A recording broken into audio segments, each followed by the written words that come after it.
শরীরের রক্তের ঘাটতি পূরণ করতে চান তাহলে এই কচুরলতি খান, কারণ কচুরলতিতে রয়েছে প্রচুর পরিমাণে আয়রন, যা শরীরে রক্তের হিমোগ্লোবিন বাড়াতে খুব ভালো কাজ করে, যার ফলে রক্তের ঘাটতি দূর হয়ে যায়। এছাড়াও কচুরলতিতে রয়েছে প্রচুর পরিমাণে ফাইবার, ক্যালসিয়াম এবং বিভিন্ন ধরনের খনিজ উপাদান, যা আমাদের শরীরের জন্য অনেক উপকারী। প্রচুর পরিমাণে ফাইবার থাকায় আমাদের হজম শক্তি উন্নত করে এবং কোষ্ঠকাঠিন্য দূর করে, এবং এতে থাকা ক্যালসিয়াম আমাদের হাড়ের গঠন খুব ভালো করে এবং চুল পড়া রোধে খুব ভালো কাজ করে।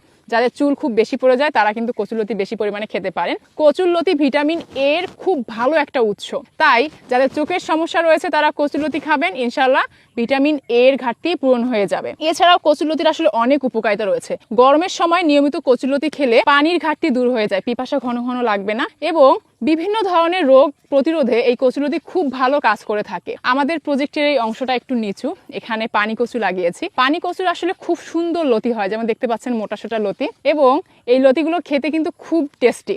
আপনারা যারা শহরে থাকেন তারাও কিন্তু চাইলে এই পানি কচুর গাছ 2-1টা টবে লাগাতে পারেন। একটা করে গাছ থেকে এত পরিমাণ লতি হয় যে আপনার পরিবারের এই কচুরলতির চাহিদা ইনশাল্লাহ পূরণ হয়ে যাবে। সো অবশ্যই এই কচুরলতির স্বাদ নেবেন, এবং যারা খেতে পছন্দ করেন না তারাও চেষ্টা করবেন খাওয়ার, ইনশাল্লাহ বিভিন্ন ধরনের রোগ থেকে মুক্তি পাবেন।